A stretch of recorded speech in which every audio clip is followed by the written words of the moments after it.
Aê! Estamos ao vivo para mais um podcast Diálogos Harmônicos, podcast número 18 pelas minhas contas aqui. Não sei se eu estou errado, se eu estiver errado vocês me falam.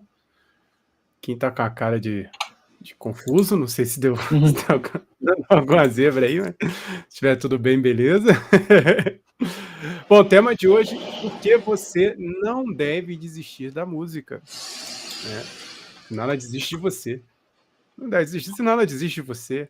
Aquela namorada que você ama e você desiste dela, desiste de você antes de você desistir. Já viu? E acho que o Alexandre congelou aqui na minha frente, não sei. Ou eu tô congelado. Kim, você tá me ouvindo bem? Digam aí. Eu tô, você está me ouvindo? Tô te ouvindo bem, mas o Alexandre tá... Eu acho que o Alexandre congelou. É porque mas, assim, o Soundtrap deu pau aqui. No teu deu pau? No meu, no meu tô gravando normal. Foi embora. Acho que o Alexandre caiu. Bom, deve estar voltando aí já. Bom, de qualquer forma, tá gravando aqui no YouTube, né? Então não vai dar. Vai dar vamos nada. ter que usar o do YouTube hoje, porque simplesmente Então, depois tu joga. Ele abriu aqui no coisa da escola ao invés de abrir no meu. O meu computador é muito rápido, então se eu for abrir agora no meu, ele vai ficar até metade da nossa podcast, ele não vai...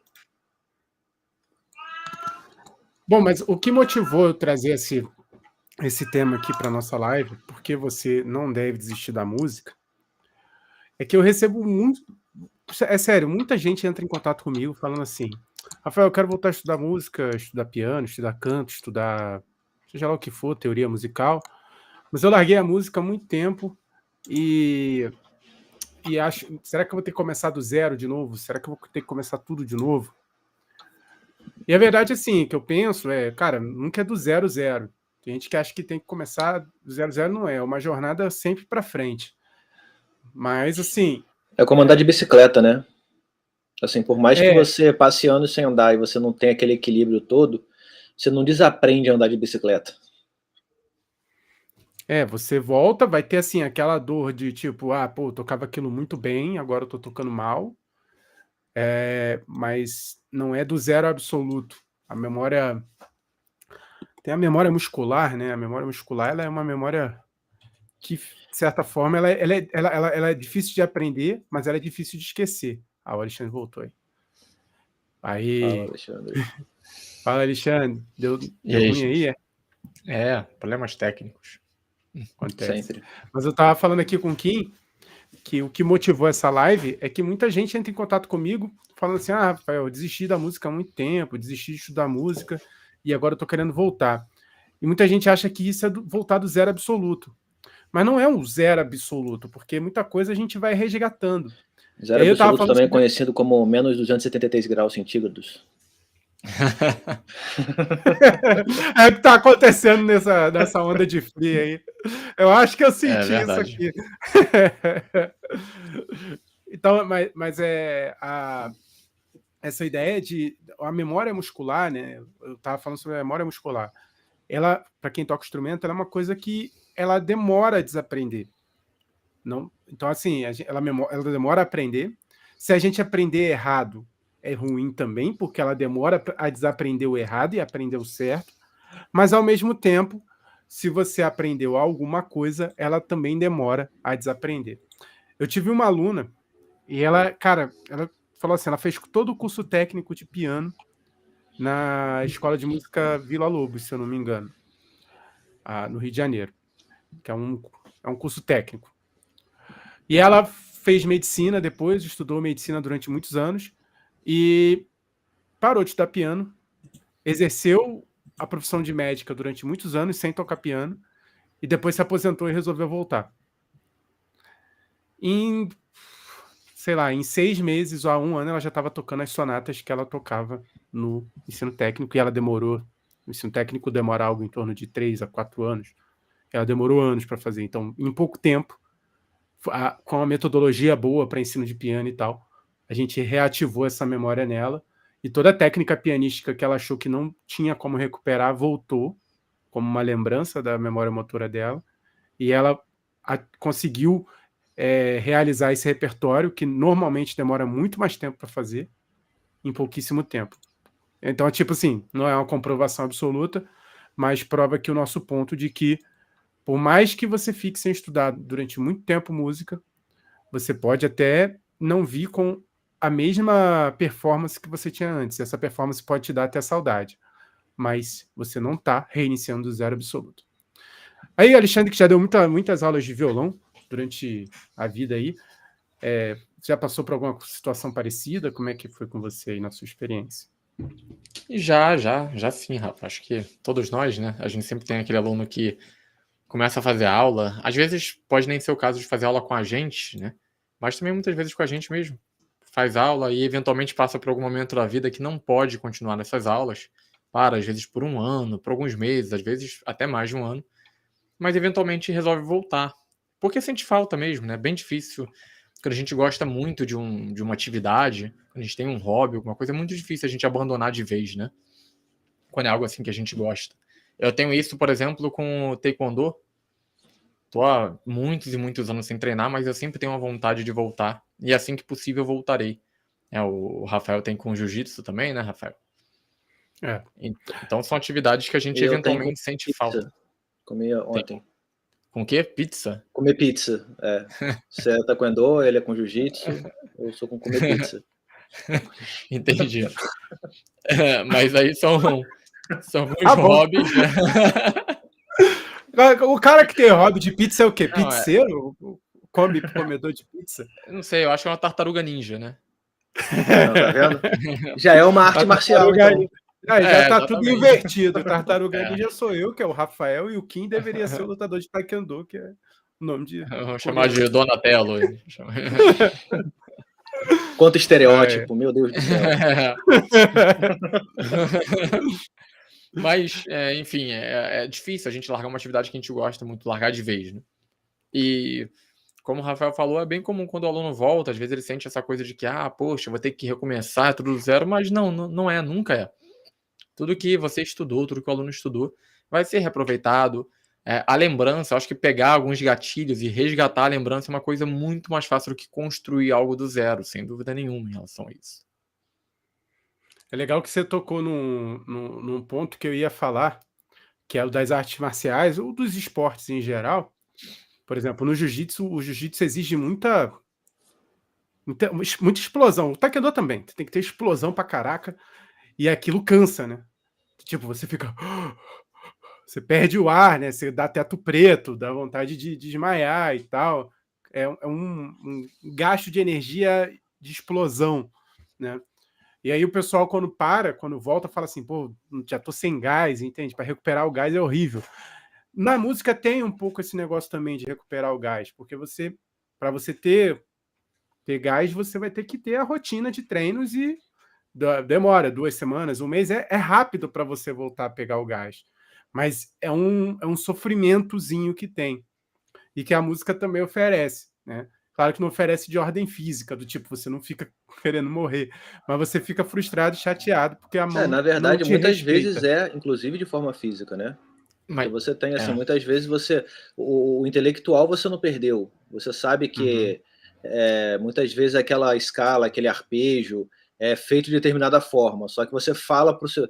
Você pensa para os seus dedos e esses dedos ainda não respondem, porque eles não têm condicionamento físico. É porque o pessoal acaba esquecendo, né? A maioria dos instrumentos, né? Como a gente trabalha só basicamente respiração ou com a movimentação dos dedos, mas tocar música é uma coisa muito física.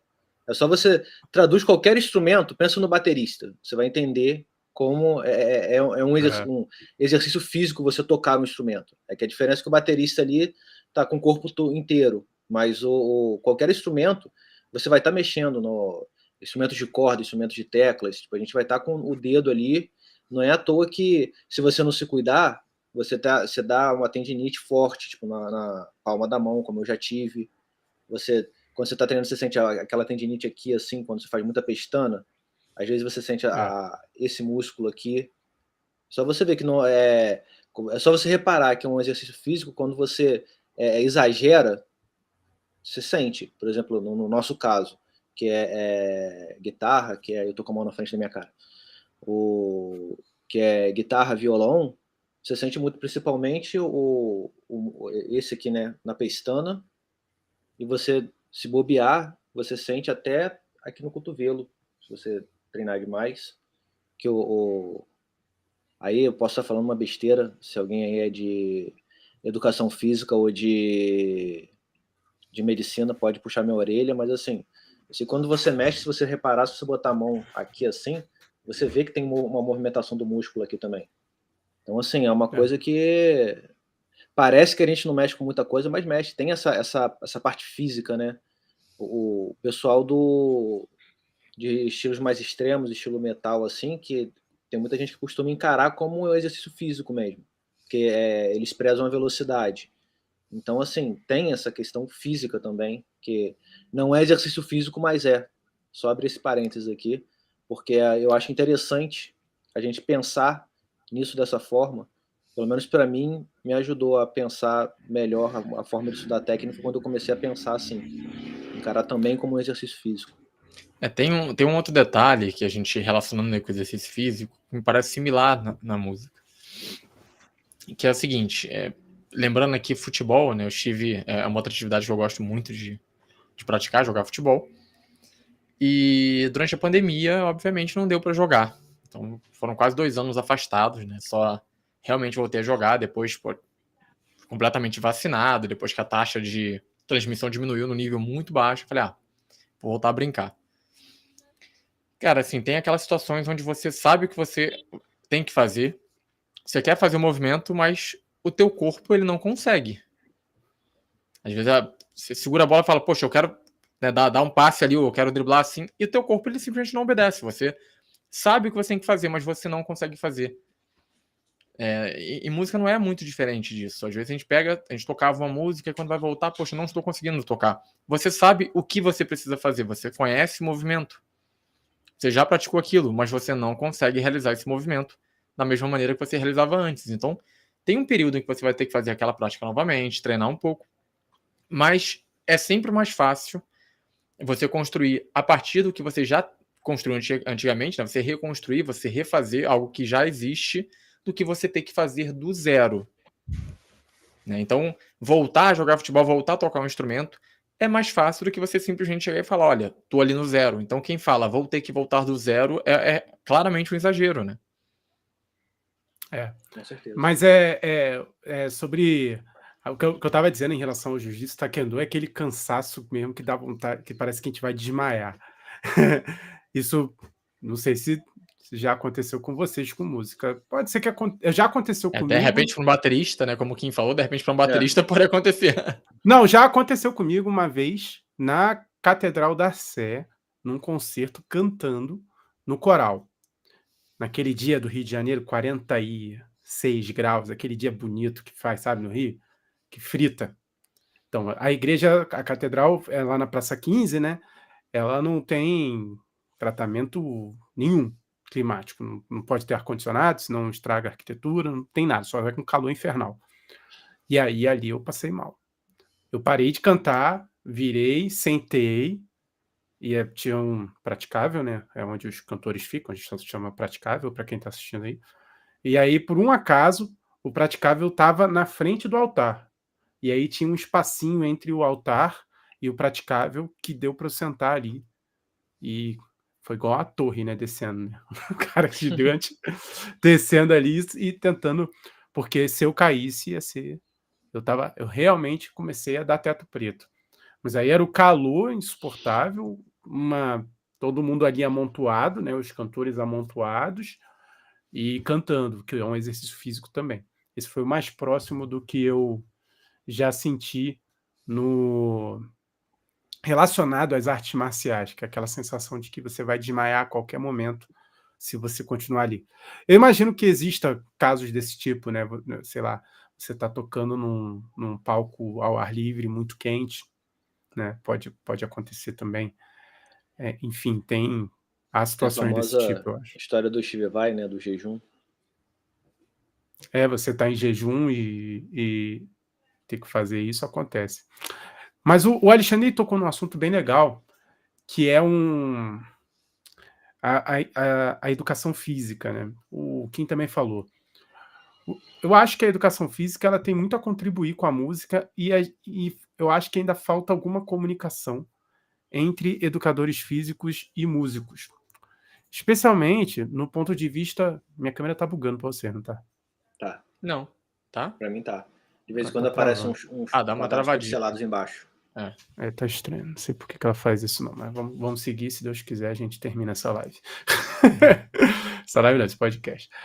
Então, uma das coisas assim bem interessantes em relação à educação física que eu li é em relação ao ciclo de treinos. Por exemplo, uma coisa que eu fiz com o Quiet Home é que é muito difícil a gente estabelecer no canto um conteúdo programático. A gente chegou à conclusão, até eu e Alexandre conversando, que é bom a gente pensar na experiência. Em música tem muito essa questão da experiência, não basta só você pensar no conteúdo progressivo e programático, a experiência em algum momento vai fazer falta. Eu conversei isso com o Kim semana passada, no último podcast nós também falamos sobre isso. Mas a educação física, ela tem uma parte interessante, especialmente para quem vai trabalhar com motricidade ampla. Ou seja, você tem a motricidade ampla, que são os movimentos amplos do corpo, alguns chamam até de motricidade grossa, né? E a motricidade fina, que são os movimentos, que é tocar um instrumento, pegar na baqueta, pegar num garfo, pegar na faca, essa é a motricidade fina. Algumas questões ligadas à motricidade ampla, eu li alguns textos da educação física falando que as pessoas, quando adolescentes, elas chegam num ponto onde a motricidade ampla ela faz muita diferença, ou seja, o aprendizado ali fica mais evidente. Minha câmera morreu, mas vocês estão me ouvindo, não estão? Sim. Sim. Vou tentar ligar ela de novo. Vou desligar ela aqui e vou ligar. Pronto. Deixa assim, depois de repente eu volto. Então, essa questão da motricidade ampla ou motricidade grossa, ela cria um certo tabu, porque as pessoas começam a achar que música tem que aprender desde criança, senão não dá para aprender. Do mesmo jeito que algumas... E eu acho interessante que isso é algo da motricidade ampla, da educação física, e que ninguém impede de começar a fazer jiu-jitsu com 40, 50 anos por conta disso. Embora faça total diferença você fazer as artes marciais, fazer um judô e um jiu-jitsu quando adolescente, para que certos movimentos amplos sejam aprendidos com menos dificuldade ou talvez com mais naturalidade, por assim dizer, né? Mas com música, isso não acontece de uma forma tão igual, ao meu ver. Embora realmente faça diferença aprender quando criança por essas questões já pesquisadas pela educação física. Isso por quê? Porque a pedagogia, ela também diz que quando a gente é criança, a gente não sabe como aprender a aprender.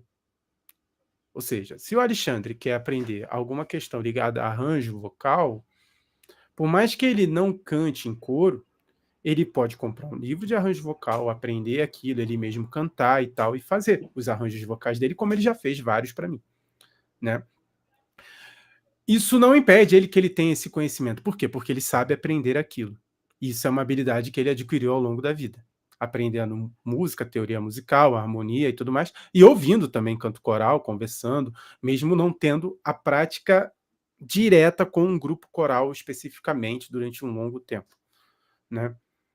Então, isso não impede que ele entenda a sonoridade, que ele saiba, ou seja, ele aprende a aprender.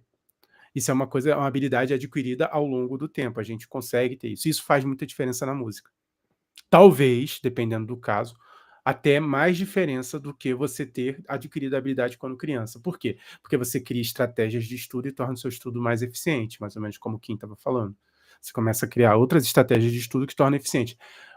É diferente de você simplesmente reproduzir movimentos e repeti-los. Né?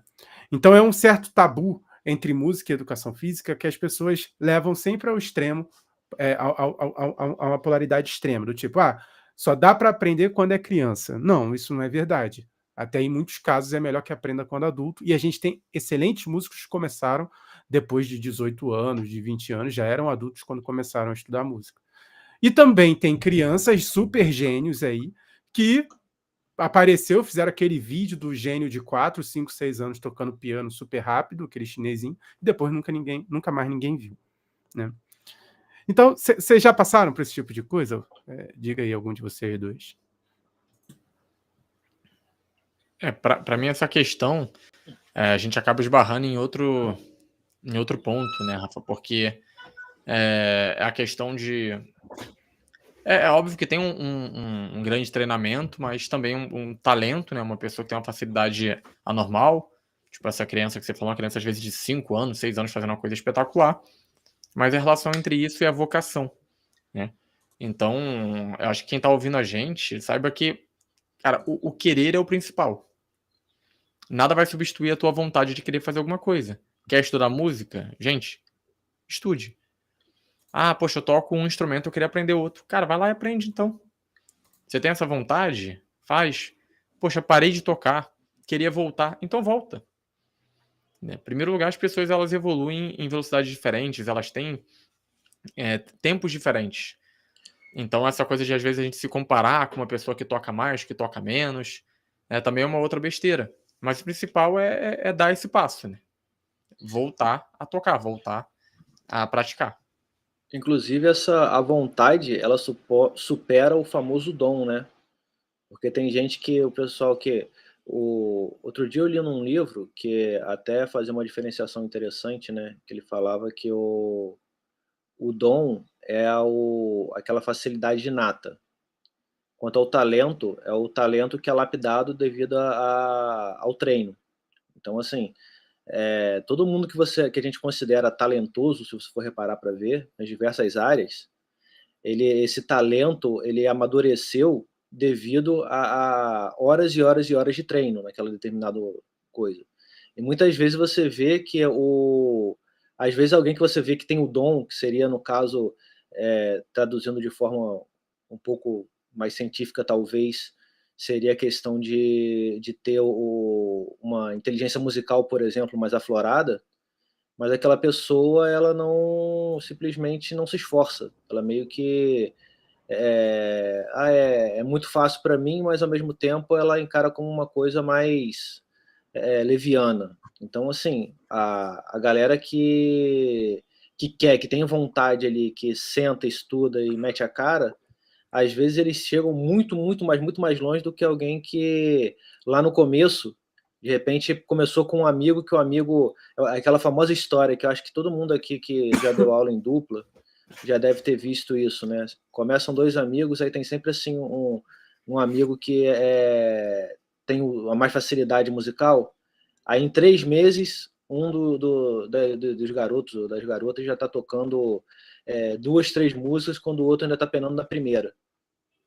Só que aí, às vezes, o que tem o dom simplesmente começa a achar assim, é muito fácil, posso pegar qualquer música na hora que eu quiser, não preciso me esforçar, tá beleza, a música é natural para mim. Aí o outro vai, mete a cara, daqui a pouco dá 1 ano, 2 anos, o que se esforçou, que estudou, tá engolindo o outro. Porque o outro simplesmente se ancorou no... É fácil, tudo é fácil, porque a música é fácil, e não estudou, enquanto o outro devorou, se aprofundou, e em 1 ano, 2 anos está devorando o que tem dom, vamos botar assim, né? Eu queria até complementar o que o Kim falou. Queria até complementar o que o Kim falou, que assim, acho que isso se relaciona bastante com a pergunta também do Rafael, a questão da idade.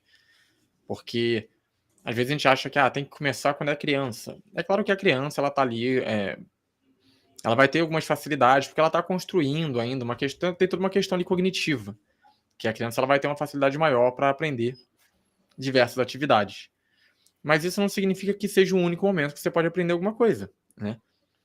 Ao mesmo tempo, as crianças, muitas têm aquela questão com foco, às vezes tem a facilidade que tem para aprender é a mesma que tem a dificuldade para conseguir focar em alguma coisa, realmente a seguir mesma uma atividade. Facilidade que tem para dispersar. Exatamente. Então a criança ela tá no momento também de experimentar muitas atividades, buscar o que ela realmente quer. E às vezes você descobre já um pouco tarde, né, que você quer aprender música, que você quer estudar. Então eu não acho que tem idade. Não vamos ser hipócritas, assim. É óbvio que eu não vou chegar para um médico, às vezes, de 30 anos, ou de 35 anos, e falar, cara, eu quero começar a tocar piano. E a pessoa fala, pô, mas qual é o seu objetivo? O meu objetivo é virar um grande concertista e ser conhecido aí como, pelo menos, um dos maiores pianistas da história. Eu falo, olha, realmente, você com 30 anos, eu acho que você está começando um pouco tarde. Eu acho que você está sendo muito ambicioso nos seus objetivos. Você pode, com 30 anos, começar a estudar do zero música e virar um músico profissional? Óbvio que pode. Mas, estatisticamente, eu não sei nem se tem algum caso conhecido de alguém que começou a estudar com mais de 30 anos e virou aí um nome que se pode chamar de um dos maiores instrumentistas de todos os tempos de alguma área. 35... Pode até ter, mas é bem mais... Mas isso é mais fácil de acontecer com a música do que com o futebol, por exemplo. Com dúvida nenhuma disso. Mas é aquilo, é normal. É uma questão estatística, não que vai ser impossível, mas que é mais difícil, vai ser. É uma questão só de ajuste de expectativa. Mas eu duvido que alguém que esteja ouvindo a gente está pensando isso. Falar, quero largar tudo agora e virar um grande concertista de algum instrumento. Não. Mas para começar a estudar, gente, para aprender, para ser uma prática prazerosa, para fazer parte da vida de vocês, não tem idade, absolutamente não tem idade. Para nada. Mas para música, ainda menos, né? Para você se expressar criativamente através da música, muito menos. Então, só complementar, porque não tem idade para vocês começarem a tocar essa coisa de, porque eu não tenho dom, me falta talento. Gente, besteira. E aí eu ia ligar para um segundo caso. Poxa, eu dava, ainda como mais novo, eu dava aula para alguns alunos e eu tinha um caso assim bem peculiar. Um aluno chamado Antônio, que era um aluno que, nossa, ele queria muito estudar música. Ele queria muito ser um guitarrista, ele fazia aula de guitarra. Queria muito ser um Guitar Hero da vida. Só que, nossa, ele era uma criança com muita dificuldade. Muita, muita, muita dificuldade. E eu tinha na mesma época um outro aluno, que era o Rafael, mais ou menos na mesma faixa de idade. E ele tinha uma facilidade incrível, pegava tudo com uma facilidade assombrosa. Você falava, caramba. A grande diferença é, o Antônio, ele treinava todos os dias, mas ele praticava muito, muito. Ele queria muito. E aquela vocação, ela estava... Realmente, era uma coisa extraordinária nele. Enquanto o meu outro aluno, ele tinha aquela coisa de, é fácil, como o Kim falou. E aí, depois de um tempo, o Antônio, ele foi estudando. E, cara, chegou num ponto, sério, uma coisa assim, de 1 para 2 anos depois, cara, o Antônio tava tocando muito bem. Muito melhor, inclusive. Então, a coisa de você realmente se dedicar, de você correr atrás do prejuízo. O aluno que eu tive, que eu considero que era um aluno que tinha maior dificuldade, nunca peguei alguém com tanta dificuldade quanto ele, se tornou, assim, um exemplo de superação incrível. Só pela vontade, só porque ele queria muito. Teve uma apresentação até lá da escola, na época que eu dava aula, que foi muito bacana. Ele tocando, fazendo solinhos lá ao vivo, tocou muito bem. Uma parada muito legal. Acho que valoriza mais, né, Alexandre? Tipo, você valoriza mais o que você alcançou justamente por esse processo que foi mais difícil, né? E essa conquista, né? Você fala, caraca, viu? Todo Sem mundo dúvida. dizia que eu não seria capaz, eu mesmo duvidei de mim mesmo, olhava para outra pessoa com uma facilidade imensa, mas o que mais vale é a perseverança. Isso é uma história assim de o que mais vale é a perseverança. O cara, às vezes, tem muita facilidade, consegue fazer muito fácil, mas qualquer dificuldade que passa, desiste. E às vezes o cara tem... Eu não acho nem... Tem muita facilidade. Sim, eu não acho nem que ele duvidava, não. Eu nunca vi, pelo menos naquela época, era uma criança bem engraçada também. Nunca vi o Antônio se comparando a ninguém, se colocando em nenhuma posição assim, inferior, não. Ele estava ali confiante de que ele ia chegar no objetivo dele. Era bem engraçado para uma criança, né? Naquela época ele devia ter ali uns 10 anos. Uma obstinação. Sabe? Nossa, especial, né? focado demais. Muito legal. Foram muitos anos de aula até o momento que ele decidiu que assim, já estava bom. Ele, durante um tempo, ele até conservou uma ideia de seguir música, tamanha era a vocação dele, mas ele acabou como uma criança. E depois, entrando na adolescência, experimentando outras coisas e resolvendo trilhar um outro caminho. Mas foi, assim, um incrível. Trabalhar com ele, né? Ser professor dele foi um aprendizado enorme para mim também. Muito legal. Essa questão da objetividade, né, de você treinar, se você for ler a história, por exemplo, do Kiko Loureiro, que hoje em dia é um dos maiores nomes do Brasil na guitarra, ele conta exatamente isso, né? Que assim, ele não veio de uma família de músicos, ele não começou assim cedinho, né? Porque o pessoal muitas vezes acha assim, ele começou acho que com 13, 14 anos, que é quando a maioria de nós começa, assim, quando se interessa mais ou menos ali, alguns mais cedo, outros mais tarde. Mas ele falou que desde o início ele tinha ele contando a história dele, ele tinha um posicionamento muito parecido com esse do aluno do Alexandre. Assim, pô, cara, eu quero chegar nisso daqui, então eu vou me programar, vou sentar e vou estudar. E ele fala até hoje, assim, que o grande pulo do gato dele foi exatamente isso. Ter o foco dele, né? Chegar e sentar e estudar, meter a cara. Tanto que ele até brinca assim que ele nem era daquele cara que na adolescência, no ensino médio, né, tipo, levava os violãozinhos, fazia roda com a galera, da galera tocando. Ele falou que até, acho que o segundo ou terceiro ano, ninguém sabia, nem na escola nem sabia que ele tocava guitarra. O pessoal foi saber quando ele participou de um concurso lá de talentos. Ele era o nerd lá, tipo, caladão. De repente os caras viram ele, para quem conhece, o cara tocando Vinnie Moore, assim, um virtuoso, sabe?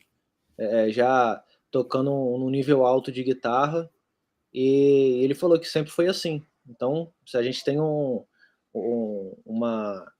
exemplo aí, que o próprio cara fala assim, que o talento dele foi sentar a bunda e estudar. O talento dele era esse. Ele fala isso. Que foi o esforço, não é a questão. E ficando no meio da guitarra rock também, o que o pessoal fala muito, né? Que lembrei do Kiko Loureiro. Aí, quem é da nossa geração lembra do Kiko Loureiro, lembra do outro guitarrista, Alexandre. Oi, você tá eu não falando sou que da Eduardo geração de vocês. Não. Kiko Eu não sou Loureiro da geração de versus vocês. Eduardo Ardanui? Eduardo Ardanui também. Que inclusive a gente, no nosso bate-papo, eu e o Rafael, a gente falou sobre autodidatas, né? Que ele começou como autodidata, mas assim, ele mesmo fala que todo mundo que convivia com ele falava que via que ele tinha talento, mas ao mesmo tempo também viu que o cara sentou a bunda e estudou igual um condenado para evoluir do jeito que ele evoluía. E ele fala assim, que a parada dele, o nível que ele chegou, foi exatamente por isso, por ter um momento, inclusive, segundo ele, um famoso momento que ele tocava durante 8, 10 horas por dia. Só que a gente está falando disso de 14 anos de idade, 15 anos de idade, quando você tem esse tempo para tocar, né? Tem isso também. Bom, invertendo a situação, tem muita gente também que diz: eu já alcancei 50, 60 anos e o meu tempo já passou, já passei muito por isso. Ou algumas pessoas que chegam e falam: não, agora eu quero aprender música, mas não quero. Aí é meio confuso, tu quer, mas não quer? Como assim? Não, eu só quero só uma atividade que não aperte a minha mente, ou seja, uma terapia, um momento de descontração e tudo mais. Bom, esse momento de descontração, ao meu ver, ele não precisa ser um momento de despreocupação com a arte. Ou seja, ainda continua sendo um momento de fazer música. E no momento que você não quer se preocupar com as questões musicais nessa hora, significa que você não vai ter o benefício da música, porque você vai estar desviando a ideia. Então, a música é uma terapia pela música se faz fazendo música e não outra coisa. Não, você vai estar desviando a ação. Então, muita gente fala, eu já tive um aluno de piano que aos 90 anos resolveu começar a estudar piano. E aí gente, 90 anos? Ele é... Mas a minha ideia não é ser um grande concertista, eu quero manter a minha mente ativa. Eu quero me manter me concentrando. E se eu parar, eu morro. Eu concordo, porque se eu parar também, eu morro. Eu tenho que manter a minha mente ativa, pensando em coisas, fazendo coisas, mesmo que eu não consiga ser um profissional. Ou seja, muita gente imagina que para fazer música, ou como uma terapia recreativa no sentido ruim da palavra recreação, porque recreação é recriar, e isso tem muito a ver com criação, então tem a ver com composição, tem a ver com fazer música de forma consciente, né? Mas no sentido pejorativo da palavra, ou seja, como se fosse um momento de tempo livre para você fazer o que quiser, mesmo que desvie da música, ou você ser profissional. Não há um meio termo ali, né? Onde você... Não, cara, olha só, é só uma atividade de manter uma concentração, do mesmo jeito que eu e Alexandre podemos jogar pôquer sem querer apostar dinheiro, do mesmo jeito que eu e Kim podemos jogar xadrez sem querer ser o melhor enxadrista do mundo. E qual é o problema em fazer isso? A gente só quer manter a mente ativa, a gente só quer ter um momento ali de diversão nosso, mas isso não significa que ao jogar pôquer com o Alexandre, eu não vou seguir as regras do pôquer. Ou ao jogar xadrez com o Kim, eu vou fingir que eu estou jogando gamão ou jogando damas. De qualquer forma, eu vou estar mudando as regras para um jogo de tabuleiro, mas ainda assim há regras, né? Eu não sei se vocês concordam, é muito divertido jogar baralho, ou jogar baralho roubando, é divertido, é engraçado, mas chega um momento que enche o saco, né? Então, assim, é mais legal quando a gente segue as regras. Então, em música, Na verdade, só um detalhe, desculpa de atrapalhar, mas é porque, como você falou de jogo, e na minha tese de doutorado, né, eu falo de jogo. Você. Tem o Bernhard Suits, né, que é um filósofo que trabalha com jogo. Ele fala no livro dele uma coisa interessante, porque se você não segue as regras do jogo, e as regras é justamente uma das coisas que constitui o jogo, se você não segue as regras, você não tá jogando o jogo. Então, mais ou menos a ideia é de que, assim,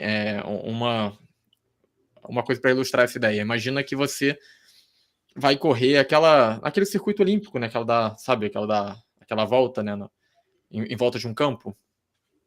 Aí a gente vai apostar uma corrida. 100 metros, 200 metros. Como se fosse 100 metros. Aí em volta, eu não sei quantos. 800 metros, não? Não, 400. Cara, eu não sei. Eu não sei quantos. Mas enfim, São a gente vai correr. Metros. A gente vai correndo dentro centenas de metros. A gente vai dar uma volta lá no campo, né? Aquele circuito olímpico ali. E aí o Kim e o Rafael, eles começam a correr. O que eu faço? Eu atravesso o campo correndo só para chegar do outro lado mais rápido. Vai falar, eu venci a corrida? Não, cara. Eu venci uma outra coisa. A corrida em si eu não venci. Né? Porque como característica do jogo tem justamente isso. Você jogar um jogo não é você aplicar os meios mais eficientes para você concluir aquilo, né? Isso, na verdade, é o que até ele chama de trabalho. No trabalho que a gente sempre vai buscar o meio mais eficiente.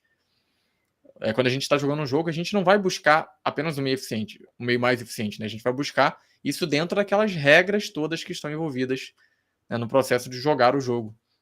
Então as regras, elas são as características que definem a existência do jogo. Se você não segue a regra, você não tá jogando o jogo. E pronto. Entendeu? Então assim, tô roubando. Então você tá fazendo uma outra coisa. Mas não é o jogo. Você não tá vencendo aquele jogo em si. Isso é bem legal de se pensar, porque isso acontece muito com as pessoas que vão pro canto. Seja canto individual, seja canto coral. Ou seja, percebe que trabalhar um instrumento é muito difícil e imagina que cantar é mais fácil, porque você pega um karaokê, começa a cantar e sai. E você imagina que está cantando bem, o próprio karaokê foi feito para poder disfarçar diversos problemas, para tornar a coisa mais aprazível e menos desagradável para quem está ouvindo, embora ainda assim tem gente que consegue perturbar. Como é que é? Pô, só tiro acima de 95 no karaokê. Vou pro The Voice.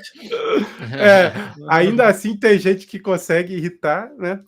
Mas tem gente que imagina que o canto seja isso, mas o canto é uma coisa muito difícil, afinar é muito difícil. Eu costumo dizer, afinar é como um tiro ao alvo. Quando você tem que cantar uma nota afinada, você sabe o alvo que você quer acertar. Quando você vai trabalhar o tiro ao alvo. Não existe você fazer tiro ao alvo sem saber onde você vai acertar. Então, acertar uma nota afinada ao cantar, pelo menos você tem que saber que nota você tem que afinar, porque senão você não tem como acertar. E existem dois meios de fazer isso. Um meio é você saber realmente a nota intrinsecamente, outro é você comparar. Você ouvir alguém fazendo e tentar igualar.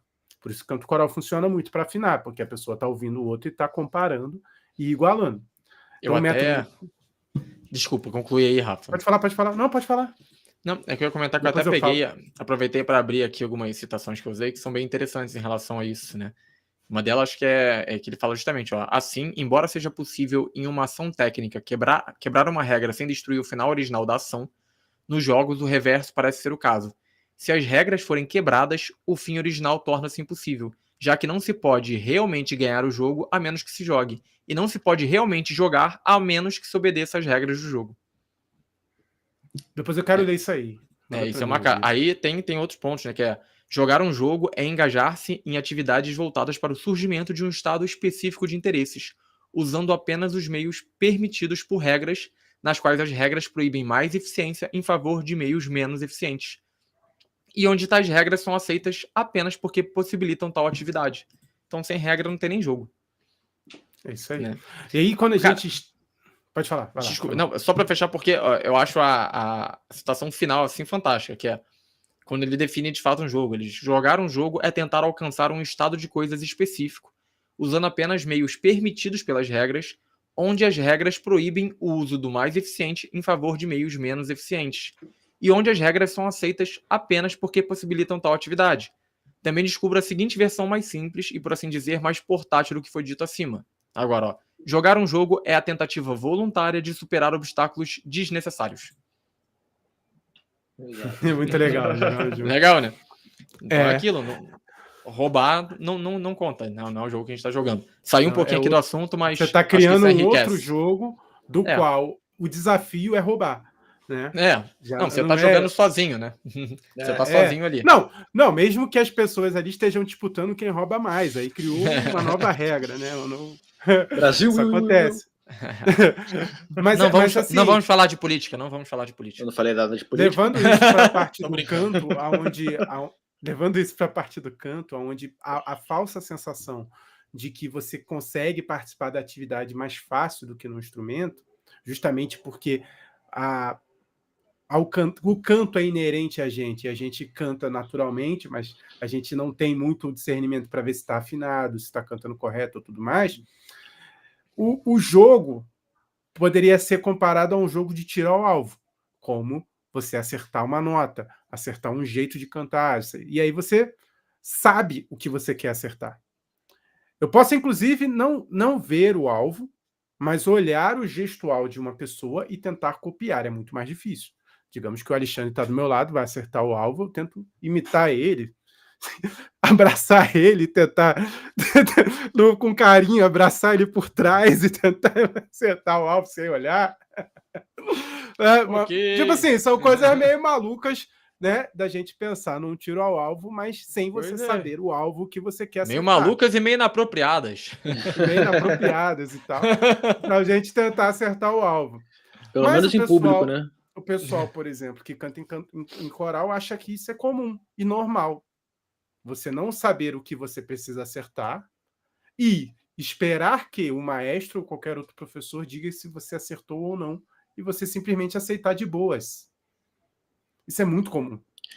Isso para mim é uma coisa que é própria do canto e do canto coral e que não acontece em nenhuma outra coisa. Cara, mas o pessoal aceita tranquilamente alguém dizer que foi bem cantado, sem ter que ouvir, sem ter que questionar. Isso não acontece em instrumento. O cara toca mal e fala, pô, eu acho que atualmente, cara, pelo menos assim, teve uma galerinha que eu peguei de aula, assim, e de outros professores também falando, parece um pouco essa nova geração, não tão nova geração, mas as últimas gerações, elas estão um pouco assim nos instrumentos também. E no geral, o pessoal parece que eles vão para a aula não com a intenção de jogar o jogo, mas de simplesmente pegar o melhor atalho. Traduzindo, peguei muito aluno que, assim, pela cara dele, pelo gestual dele, por como ele se portava na aula, que você via que ele não estava querendo pensar. Ele não estava querendo, assim, ele não estava querendo entender aquilo ali, como é que faz. Ele estava querendo uma receita de bolo, ó, faz assim, assim, assado e pronto. Mas isso é mais ou menos, eu acho que é a forma como a gente lida com os aplicativos, né? Sem querer culpar os aplicativos, mas eu lembro no início da pandemia, quando eu comecei a fazer os vídeos corais, antes mesmo de ter o Quiet Home, eu fui um dos primeiros a fazer assim, muito rápidos e totalmente remoto, cada um gravando na sua própria casa. E aí choveu maestros perguntando para mim, maestro, como é que você faz isso e tal? Você pode me dizer qual aplicativo você usa para fazer isso? Eu falo, pô, cara, eu uso diversos. Não, além do meu cérebro, que também é um aplicativo, o aplicativo de Deus, olha, além do meu cérebro, que eu tenho que ter uns expertises musicais para fazer isso, eu uso diversos programas. Eu uso um programa para edição de mixagem, eu ensino os cantores a usar um programa específico e tal. Mas o que eles imaginavam, e ainda tem muita gente que imagina, que eram 2 cliques, apertava um aplicativo, botava 4 gravações ali, ele fazia uma mágica e estava tudo pronto. Como é que é? Choir Generator. Não, e até tem um Choir Generator, quase Choir Generator, que é um tal de Acapella Maker que você vai cantando um em cima do outro, mas mesmo assim exige alguma expertise musical para fazer. Você tem que pelo menos saber aonde casa as coisas. Não, Você mas vai gravando esse Choir Generator é tipo aquela famosa história do Pro Tools, né? Que Pro Tools faz tudo. Você chega ali, você canta igual uma taquara rachada, aí passa pro Pro Tools, o Pro Tools vai fazer você cantar igual Michael Jackson, aí você vai tocar ali tudo errado e... Olha aqui, alguém falou aqui, é o que aconteceu comigo outro dia. Ganhei um parabéns do maestro, o compasso era cortado, 2x2, de baixo é mínima, 2 de cima, quantidade no compasso. Mas, pelo visto, ela não entendeu nada e só ganhou um parabéns e joia, valeu. Não é suficiente, né? Quando a gente sabe, a gente realmente sabe. Não, ela tá falando que era o C cortado, é o famoso C cortado, que muita gente provavelmente não sabe ler, porque não pega ali que o C cortado é o 2x2 que ela tá falando, né? Que o 2 de baixo representa a mínima e 2 de cima é o número do compasso binário. Que ela entendi. Parabéns porque ela conseguiu ler a fórmula de compasso quando apareceu o C cortado ali. Ela sabia que era isso. Nem sempre o pessoal vê isso, né? Vê C cortado. Como é que é? O C cortado, tem a famosa história do Cebolinha. Cebolinha. Mas é isso, né? Então, assim, essas questões são questões que vão levando, voltando aqui porque não deve desistir. Tem gente que acha que está tarde demais, mas essas questões você pode passar a vida inteira sem tentar resolver e morrer sem tentar resolver, né? E mesmo assim, isso não vai te dar um conhecimento musical. Então, se quando você desiste também, é aquilo que eu falei, você desiste de aprender música fazendo música. Eu conheço muita gente que já desistiu e continua fazendo, especialmente quem faz canto e canto coral, é muito comum isso. Ou seja, a pessoa olha e ficou confuso, já não quero mais. Aí acha que cantando, repetindo como um papagaio vai fazer certo. Cara, normalmente faz tudo errado. Sai tudo desafinado, tudo fora, e não consegue identificar que cantou outra nota, que cantou outro meio. Então, eu como professor, o grande motivo, inclusive, da metodologia tela no Quiet Home rolar como rola, é porque ela viabiliza uma autoavaliação muito eficiente. Você precisa se ouvir e saber se você está cantando certo ou errado, antes de me mandar. É uma autoavaliação constante necessária, que no instrumento é quase que óbvia, embora o Kim trouxe algumas situações inusitadas, que é provável que aconteça mesmo, justamente por conta dessa aplicatização das coisas, ou seja, tudo a gente quer dar 2 cliques e resolver o problema. Assim, mas eu estou falando de pessoas até experientes, pessoas que atuam no ramo da música, que imaginavam que havia um aplicativo desse. Chegava ao ponto cúmulo que uma voz de soprano, ou seja, uma voz aguda, ao cantar junto com um gato miando, seria possível isolar o som do gato. Fala, gente, a nota que o gato alcança é a mesma, cara, não tem como. Eu vou isolar a nota do gato e vou isolar a voz dela junto.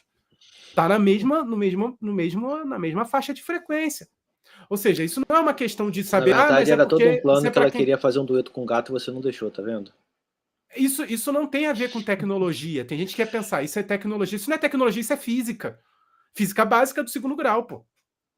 Você entender que eles estão cantando a mesma frequência. Isso é física do 2º grau. É porque a galera assistiu muito Blade Runner. Aí tinha aquela cena que o cara pegava a foto e girava assim 180 graus e viu que estava atrás da parede da foto. Tipo isso. Mas ainda assim tem coisas desse tipo. Ou seja, isso é uma falta de olhar, né? Tipo, opa, peraí, vamos olhar como é que isso aqui funciona. E aliás, corrigindo matematicamente 90 graus. Só para ser chato. Porque o 180 ele olha para trás. Mas é mais ou menos nesse sentido, né? Então, assim, não desista. Às vezes você está fazendo música e já desistiu, porque você está empurrando com a barriga.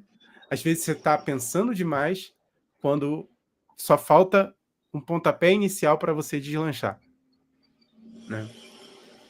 Alexandre Mas será que a pessoa que desiste assim, ela está realmente fazendo música ou ela está só reproduzindo música? Não sei. Eu acho que a reprodução... Eu tô ouvindo, é uma parte importante também ouvir o que meus colegas têm a falar aí. Não, eu acho que assim, reproduzir... Eu gosto muito da ideia de reprodução, da reprodutibilidade técnica do Walter Benjamin, que é um filósofo. Ele, o Adorno, esses caras, eles falam muito sobre essa revolução que foi a gente conseguir copiar de forma muito eficiente música e imagem.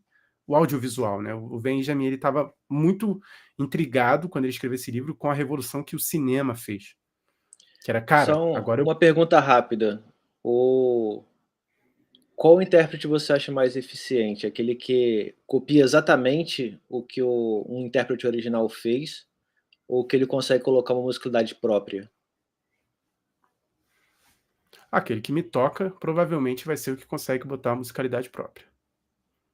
Porque aquele que copiou, se eu sei que ele copiou alguém, eu já fui tocado pelo outro.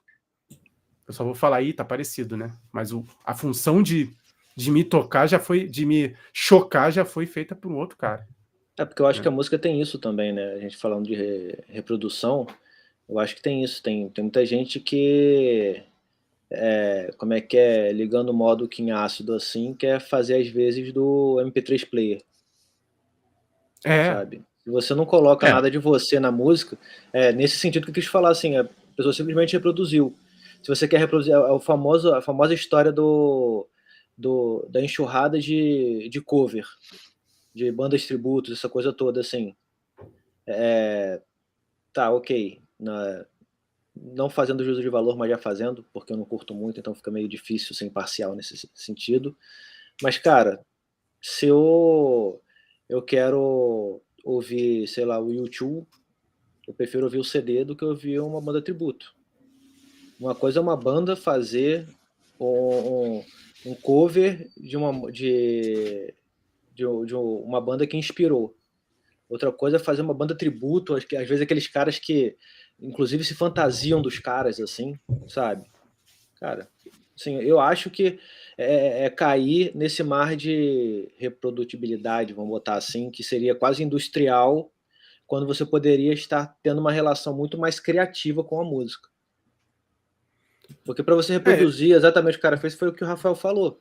Você vai simplesmente se aproveitar que alguém já tocou, já afetou alguém, para simplesmente reproduzir aquilo ali, buscando reafetar as pessoas com uma coisa que já foi mercadologicamente testado.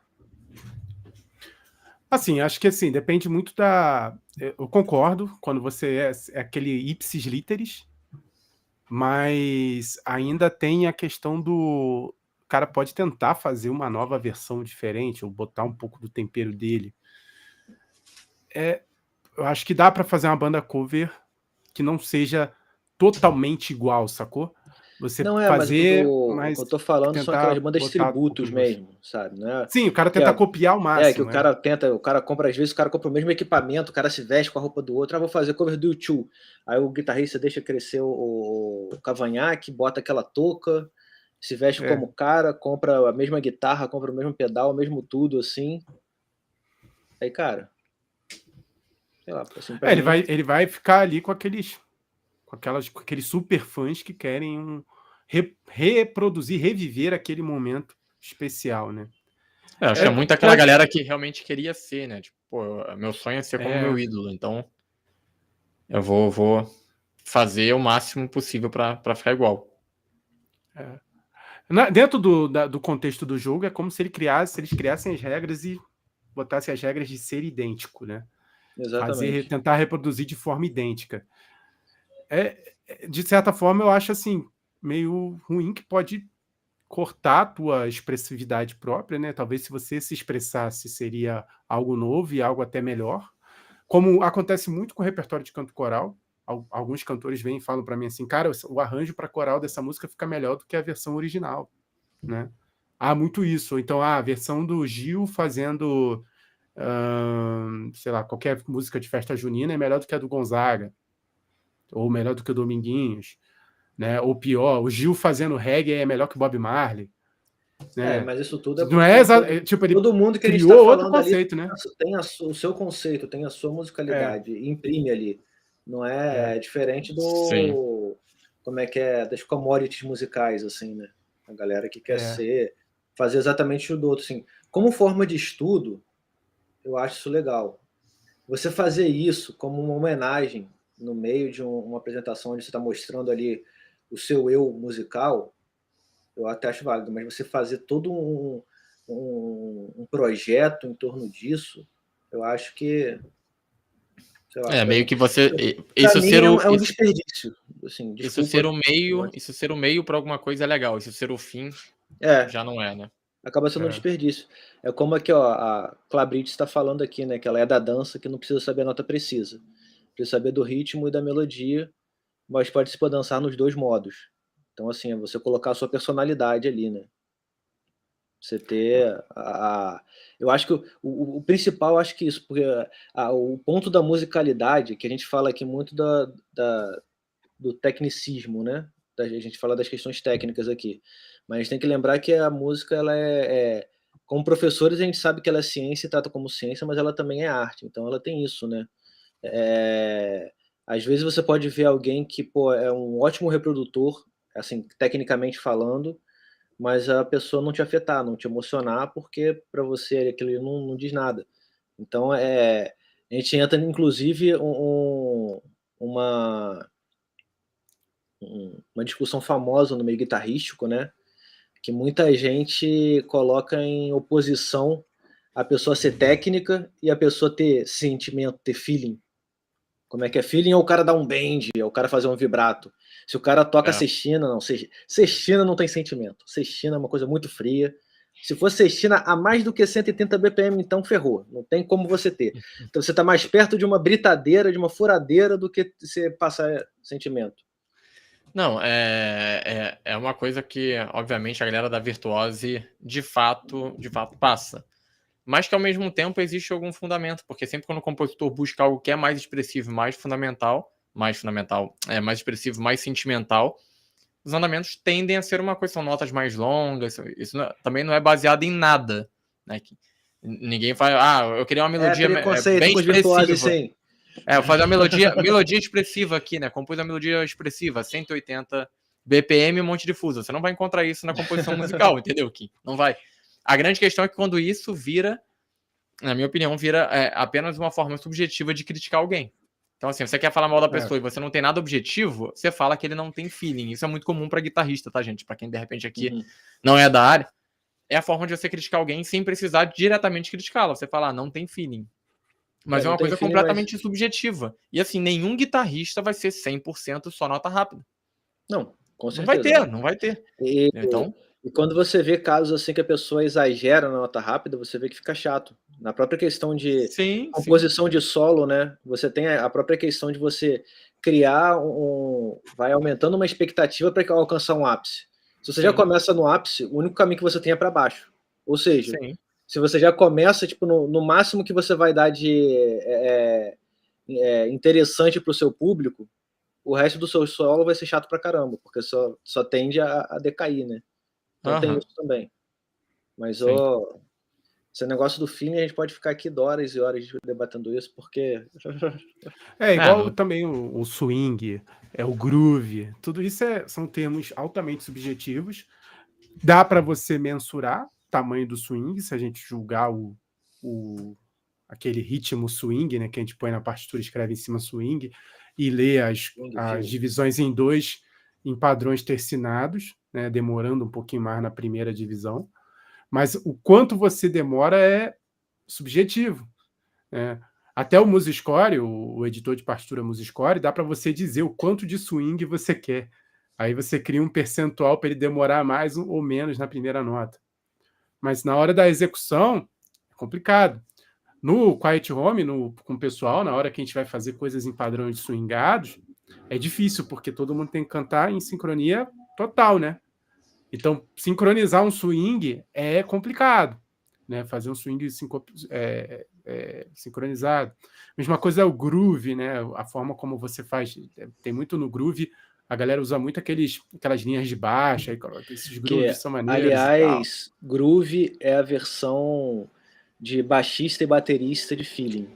Quando o cara não gosta do baixista, não gosta do baterista, não tem groove. Não tem groove.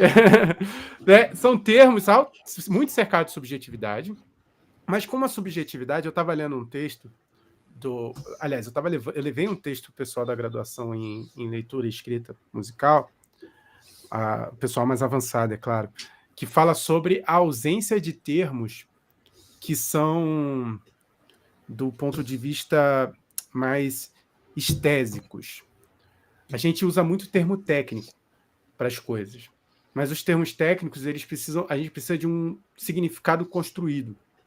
O termo estésico, ele não precisa de um significado construído para ele ser compreendido, mas ele precisa de um apoio cultural. Por exemplo, eu posso dizer assim que uma música me soa como... Eu posso usar de meios sinestésicos, né? Do tipo, me soa como uma tarde fria. Uma tarde fria aqui em São Paulo é diferente de uma tarde fria no Rio. Uma tarde fria aqui em São Paulo é frio pra caraca. Aí no Rio é frio, que a gente bota um casaco e já tá bom, porque não faz frio pra caraca no Rio. Faz frio. Então, assim... Nesse exato momento, tem alguém de Curitiba falando, mas não faz frio de verdade em São Paulo. Alguém do Sul falando... Alguém lá do Sul falando assim, vocês são de brincadeira, né? Como sempre. Aí a gente fala, vai lá. Tudo é contexto, né? Aí tem algum brasileiro Sibéria, nesse exato momento, rindo, né? Mas é justamente isso, nesse ponto que eu queria tocar. Entendeu? O muito frio, ele é realmente algo de contexto. Então, para a gente conseguir decidir os meios estésicos de falar sobre sonoridades e tudo mais, é muito difícil. Mas há certos termos que são simples. Por exemplo, música de Conde Drácula. Provavelmente a gente vai ouvir um órgão. Vai ouvir um órgão fazendo talvez isso aqui, né?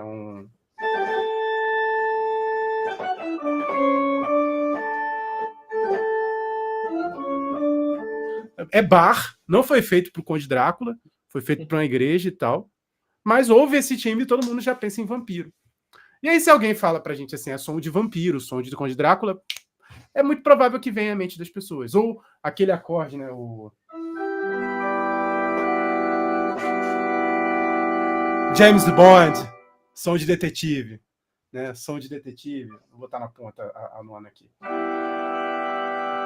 Né? Se eu falo som de detetive. Tem um pesquisador chamado Philip Tag que escreveu isso, né? Análise musical para não musos é o nome do texto, é bem legal. E ele fala justamente sobre isso, que tipo assim, será que uma pessoa que não domina os termos musicais não conseguiria descrever os sons musicais? Descreveria, não com os nossos termos, com a nossa terminologia, mas usaria terminologias que talvez fosse acessível a grupos homogêneos que convivem com ela e que compartilham desse mesmo arcabouço sonoro. Isso é muito difícil, né? Porque não tem, assim, esses termos eles não vão ser usados dentro da academia, dentro dos especialistas, mas são termos que talvez sejam muito utilizados no mercado. Essa é que é a grande sacada deles. Porque as pessoas que estão no mercado não necessariamente são os professores ou os acadêmicos em música. E eles têm um jeito de se comunicar. Isso é bem, bem interessante da gente pensar.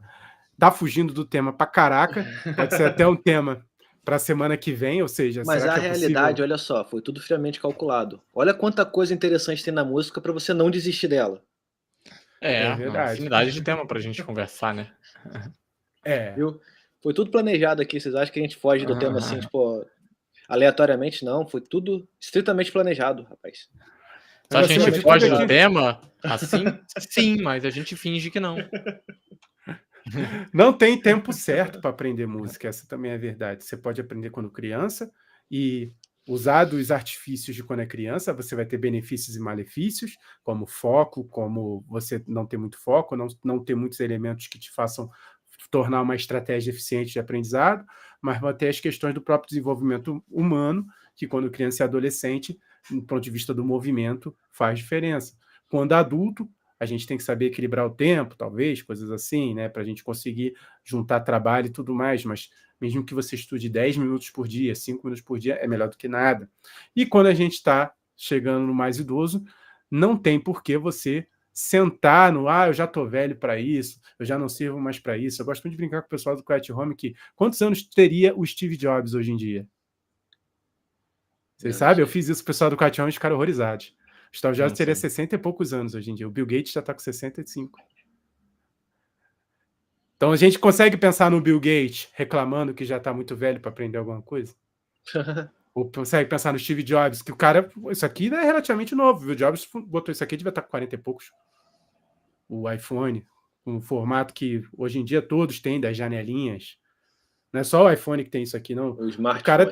O cara mudou o jeito de usar computador, smartphone e tudo mais, tudo isso beirando os 50 anos.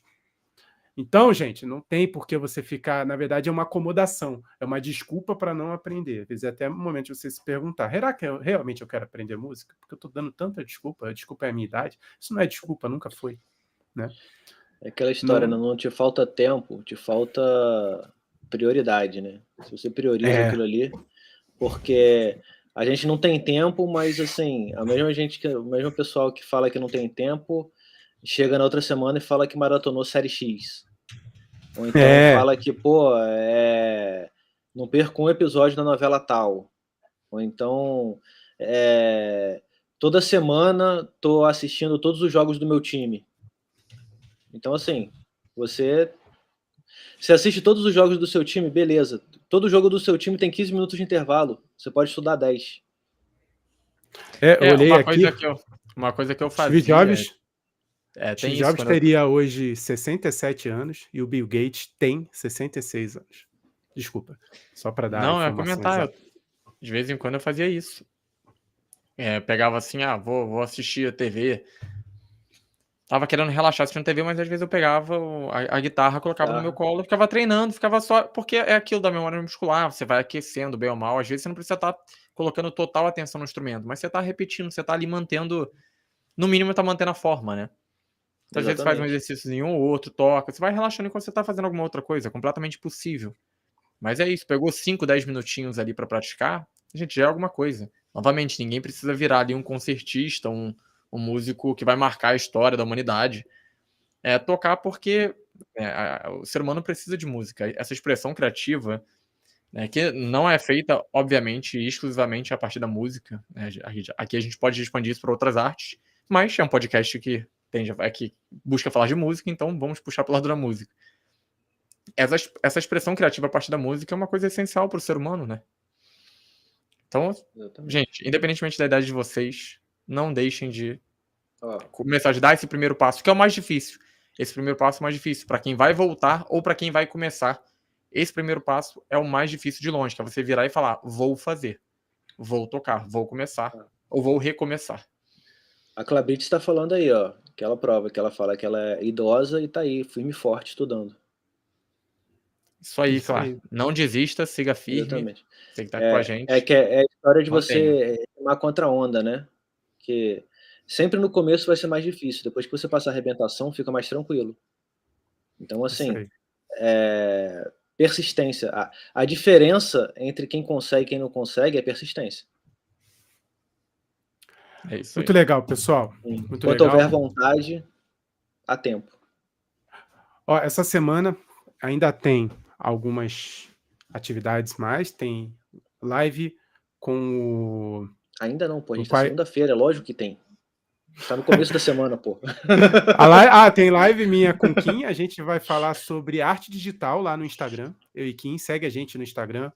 Busca aí Quiet Home não. Coaster Academy no Instagram. Eu e Kim, a gente vai falar sobre arte digital, os preconceitos em relação à arte digital. A gente vai mostrar para vocês que vocês já consomem arte digital há muito tempo. Vocês consomem arte digital pelo menos desde a década de 80 e não sabia e tal. Vamos falar sobre isso, vai ser bem bacana.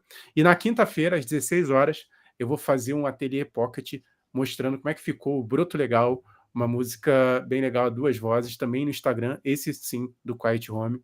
Vai ser às 16 horas em live lá, para vocês verem como é que a gente trabalha e tal, e ver como é que vai ficar o som de mais um vídeo curta que a gente está fazendo, investindo agora.